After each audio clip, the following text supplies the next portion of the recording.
গণতান্ত্রিকভাবে নির্বাচিত সেই সরকার যখন ক্ষমতায় আসে তখন সকল মানুষের জন্য দলমত নির্বিশেষে সকল মানুষের জন্য কাজ করে। আর সেই দেশের যিনি রাষ্ট্রপতি হলেন, নতুন আজকে শপথ নিলেন রাষ্ট্রপতি, তিনি দলনিরপেক্ষভাবে সকল ধরনের পলিটিক্যাল ডিভাইড এবং অভ্যন্তরীণ সামাজিক যে ফ্র্যাকচার বা অন্যান্য যা কিছু আছে সমস্ত কিছুর ঊর্ধ্বে উঠে তিনি কাজ করবেন, সেই অঙ্গীকার ইতিমধ্যেই তিনি করেছেন।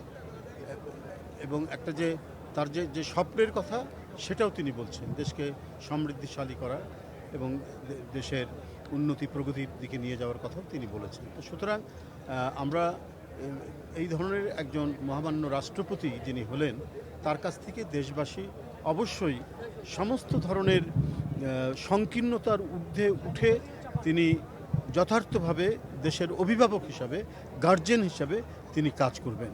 এবং যখন দেশের সর্বোচ্চ অভিভাবক নিরপেক্ষভাবে কাজ করবেন, তখন দেখবেন তখন দেখবেন যে সমাজের মধ্যে ন্যায় বিচার প্রতিষ্ঠিত হবে, আইনের শাসন নিশ্চিত হবে, আদালতগুলো সেখানে মানে স্বাধীনভাবে কাজ করবে। কারণ যে সেই রাষ্ট্রপতি যিনি রাষ্ট্রের অভিভাবক, তার যে সরকার যে যারা রয়েছেন, যারা রাষ্ট্রের পরিচালক হিসাবে কাজ করছেন, সরকার তো মূলত মানে রাষ্ট্রের পরিচালনা করেন, বিভিন্ন কর্মকাণ্ড তারা পরিচালনা করেন।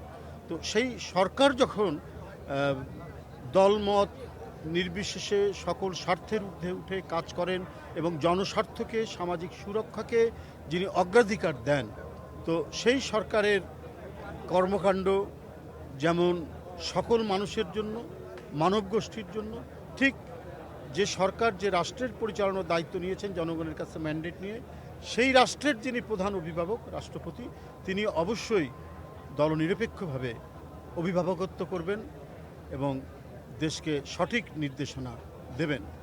ধন্যবাদ। মন্ত্রিসভায় নতুন মুখ এসেছে, তো এটা কি 6